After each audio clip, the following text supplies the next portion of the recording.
एक वक्त में भारत का सबसे बेहतर दोस्त नेपाल आजकल आंखें तरेर रहा है। भारत के साथ सीमा विवाद को लेकर नेपाल भारत के साथ उलझने की कोशिश कर रहा है, लेकिन नेपाल के इस बदले हुए रूप को देखकर हर कोई हैरान है, क्योंकि नेपाल से भारत के रिश्ते रिश्ते ही नहीं थे, बल्कि सांस्कृतिक और धार्मिक रिश्ते भी थे। हिंदू राष्ट्र होने के नाते नेपाल से भारत का लगाव खास था, लेकिन पिछले कुछ वक्त से नेपाल बदल रहा है और उसके इस बदले हुए अवतार के पीछे चीन का हाथ माना जा रहा था।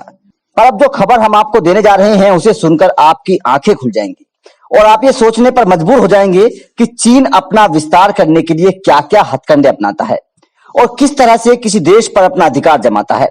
नेपाल के इस बदले हुए रूप को देखकर भारत की खुफिया एजेंसियों को पता चला है कि नेपाल में चीन की युवा राजदूत हो यांगी ने इसमें अहम भूमिका निभाई और भारत के खिलाफ बड़ा कदम उठाने के लिए प्रधानमंत्री केपी शर्मा ओली को तैयार किया। इसी के बाद ओली ने ऐसी रूपरेखा तैयार की कि अपने नक्शे में भारत की जमीन को दिखाने लगा और भारत पर निर्भर होने के बावजूद नेपाल के प्रधानमंत्री ने भारत के खिलाफ ऐसा कदम उठा डाला। यहां पर आपको एक बात और बता दें कि पिछले कुछ वक्त से चीन की कम्युनिस्ट पार्टी का नेपाल की राजनीति में दखल रहा है और इस दखल की वजह से ही नेपाल ने अपने नक्शे का विस्तार करते हुए भारत के हिस्से लिपुलेख, कालापानी और लिम्पियाधुरा को अपना बता डाला। नेपाल के प्रधानमंत्री ओली अपने पहले कार्यकाल में भी भारत के खिलाफ गतिविधियों को बढ़ावा देते रहे हैं और यह सब चीन के दखल की वजह से हो रहा है।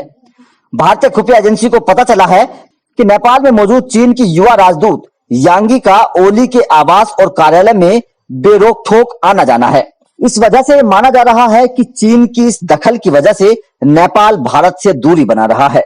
पिछले साल चीनी राष्ट्रपति शी जिनपिंग भारत के दौरे के बाद 2 दिवसीय यात्रा पर नेपाल पहुंचे थे। उस दौरान नेपाल चीन के बीच 20 सूत्रीय समझौते हुए, पर इन समझौतों का मुख्य बिंदु था नेपाल को रेल मार्ग द्वारा चीन से जोड़ना।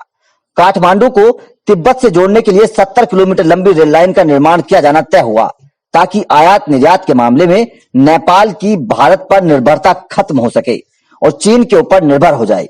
और चीन अपने साम्राज्यवाद को बढ़ावा देने के साथ साथ भारत को घेरने के मकसद से इस तरह के हथकंडे अपनाता रहा। पहले पाकिस्तान को भारी कर्ज देकर चीन ने अपना गुलाम बना लिया और अब नेपाल के साथ भी चीन इसी तरह का खेल खेल रहा है। बेहतर होगा कि नेपाल चीन की इन हथकंडों को समझे और भारत सरकार भी इस पर गौर करे और चीन के इन मंसूबों को कामयाब ना होने दे। वैसे इस रिपोर्ट पर आपका क्या कहना है, आप हमें कमेंट करके जरूर बताएं।